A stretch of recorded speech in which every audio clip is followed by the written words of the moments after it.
Strong video थी कि उसके बाद तो शायद बात करने की भी ज़रूरत नहीं बचनी चाहिए। बट जो मैं यहाँ पर बात करना चाहती हूँ 3 स्टेप्स में करूँगी। पहला स्टेप ये है कि इस वीडियो के बाद समड़ियाल के अवाम, पंजाब के अवाम, मेरा यहाँ पर साथ मेरा भाई फ़ाखिर बैठा है, ये पूरी टीम यहाँ पर बैठी है, पूरा पंजाब, सेंट्रल पंजाब के प्रेसिडेंट, जनरल सेक्रेटरी, हमारे अपोजिशन लीडर और पूरे पंजाब ने ये इलेक्शन लड़ा और जीता। पाकिस्तान तहरीक-ए-इंसाफ को आप हराकर भी नहीं हरा सके और हमने आपको आपकी जीत को हार में बदल दिया।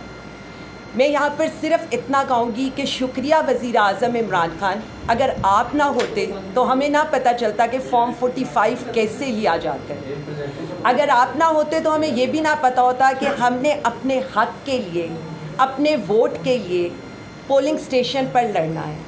अगर आप ना होते तो हमारे साथ वही हो रहा होता जो हमारे साथ 3 रेफरेंडम्स में हुआ।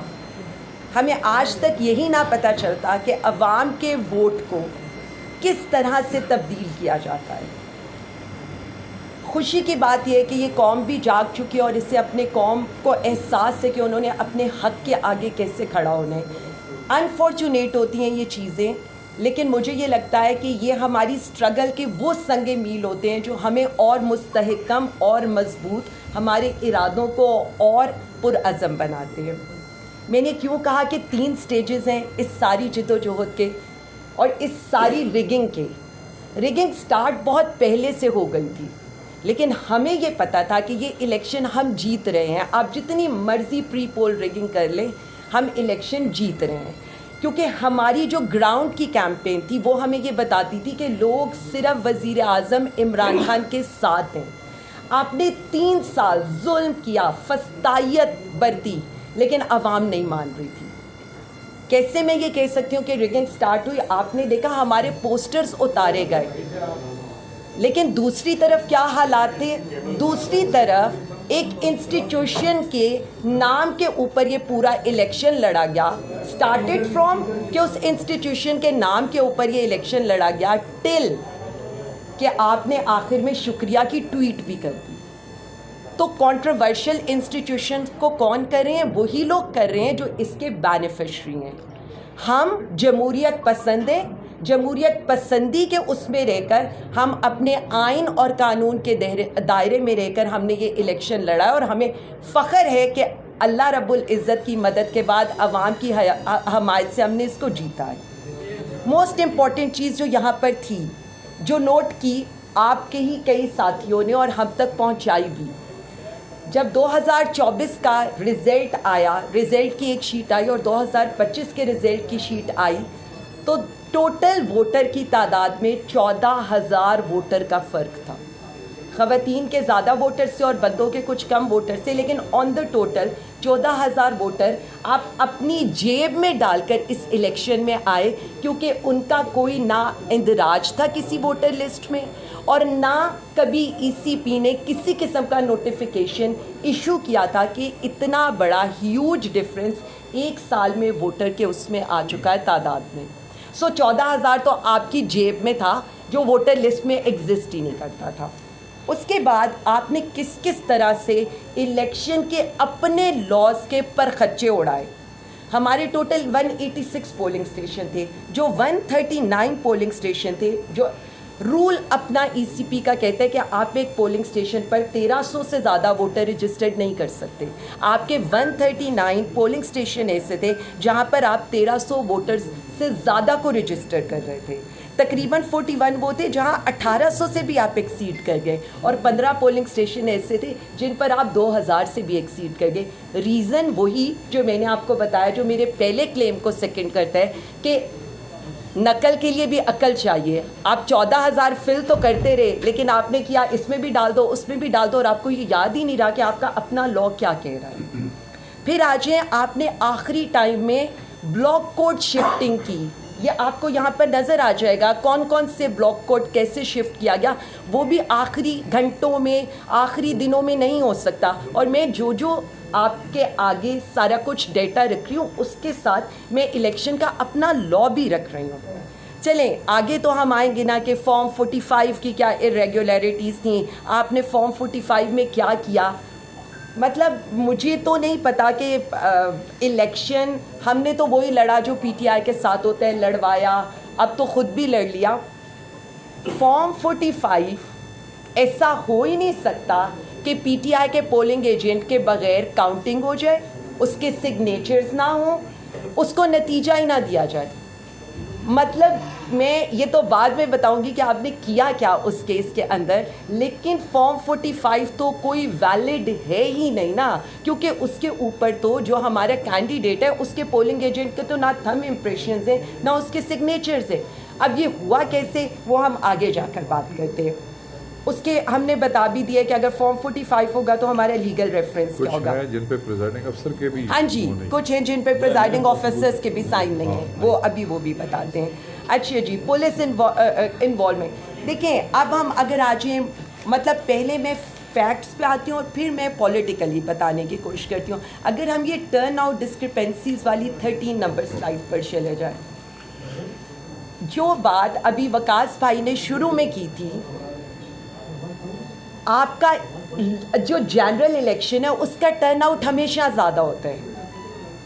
अब आप ये देख लें कि हमारे टर्नआउट का कंपैरिजन है, और ये हमने वो पोलिंग स्टेशंस बताए हैं 36, PS3, PS 112, PS 61, जिसमें आप ये देखें कि डबल का डिफरेंस आ रहे हैं। और ये कभी नहीं हुआ कि टर्न आउट का डबल डिफरेंस आए, और यही वो पोलिंग स्टेशंस हैं जहां पर आपके गुल्लू भट्टों ने धावे बोले, वो पूरे पोलिंग के डब्बे उठा के। सबसे पहले तो मैं आपका शुक्रिया अदा करता हूँ कि आप सब लोग यहाँ पे आए। तो बात ये है कि इस हलके में जब से पाकिस्तान बना है, डिस्ट्रिक्ट सियालकोट में 63,000 समथिंग मैंने 2024 में यहाँ से वोट लिए थे, तो सियालकोट में सबसे ज़्यादा था। और अभी तकरीबन 14,000 नए वोट बने थे, जो इनको पता था कि ये भी तकरीबन 90% इमरान खान के वोट हैं। इस हिसाब से इन्होंने 80,000 की जो कास्टिंग की है बक्सों में, कि ये सारे वोट 63,000 फाहर ने पहले लिया था और 14,000 नया वोट बन गया है, तो हम 80,000 पे होमवर्क करें। तो मैं जब सुबह 10:30 बजे निकला तो मुझे सबसे पहले कॉल आई गड़ा पोलिंग स्टेशन से कि गुमर साहब यहाँ पे पहुँचे, यहाँ पुलिस ने धक्के मार के हमें बाहर निकाल दिया है और अंदर जाके वोट कास्ट कर रहे हैं। मेरे पहुँचने से पहले वो जब वहाँ से जा चुके थे, अभी मैं वहाँ पहुँचा भी नहीं था, मुझे मित्रा वाली से कॉल आ गई कि गुमर साहब यहाँ से लोगों का सर फाड़ गया है और बाहर निकाल के वोट कास्ट कर रहे हैं। इस तरह यकीन करें मैं अभी किसी पोलिंग स्टेशन पर पहुँच भी नहीं पा रहा था, और हर पोलिंग स्टेशन से दूसरे से कॉल आ रही थी कि हर पोलिंग एजेंट को बाहर निकाल के ये अंदर अपनी मर्ज़ी से वोट पूरे पैकेट डाले हुए थे। जब वोट निकले हैं बाहर तो इकट्ठी वो दथियाँ बनी हुई थी जो उन्होंने डाली हुई थी।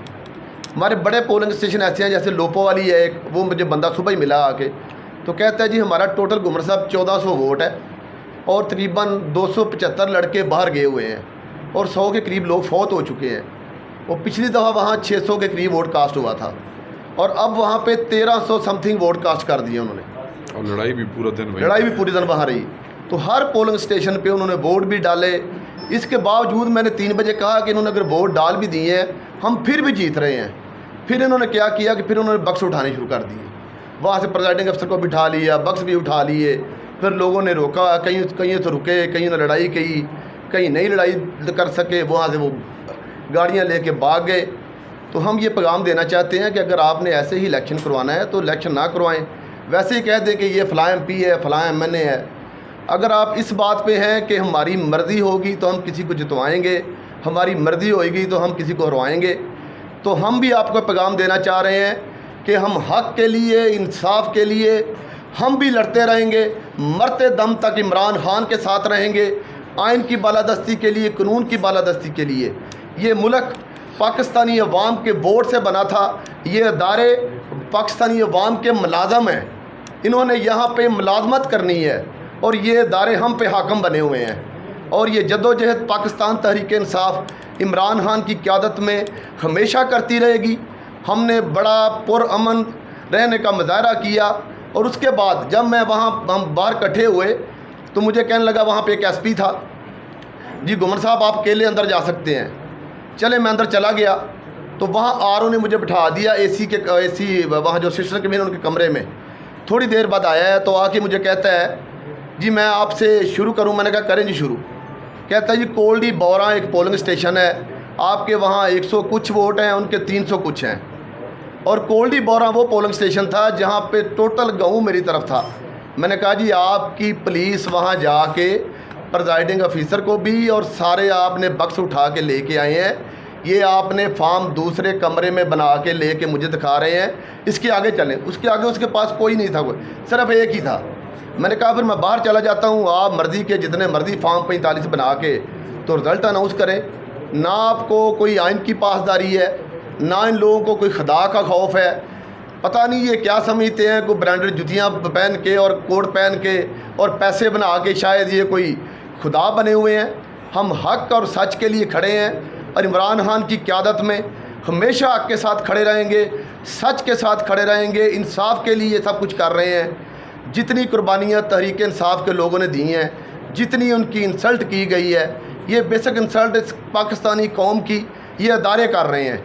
हम राय हक पे लाना चाह रहे हैं और ये हमें कह रहे हैं नहीं हम ताकतवर हैं, हम जो चाहेंगे वो होगा। हम भी इनको ये बताना चाहते हैं हम मर जाएंगे लेकिन हम जद्दोजहद जारी रखेंगे। बस एक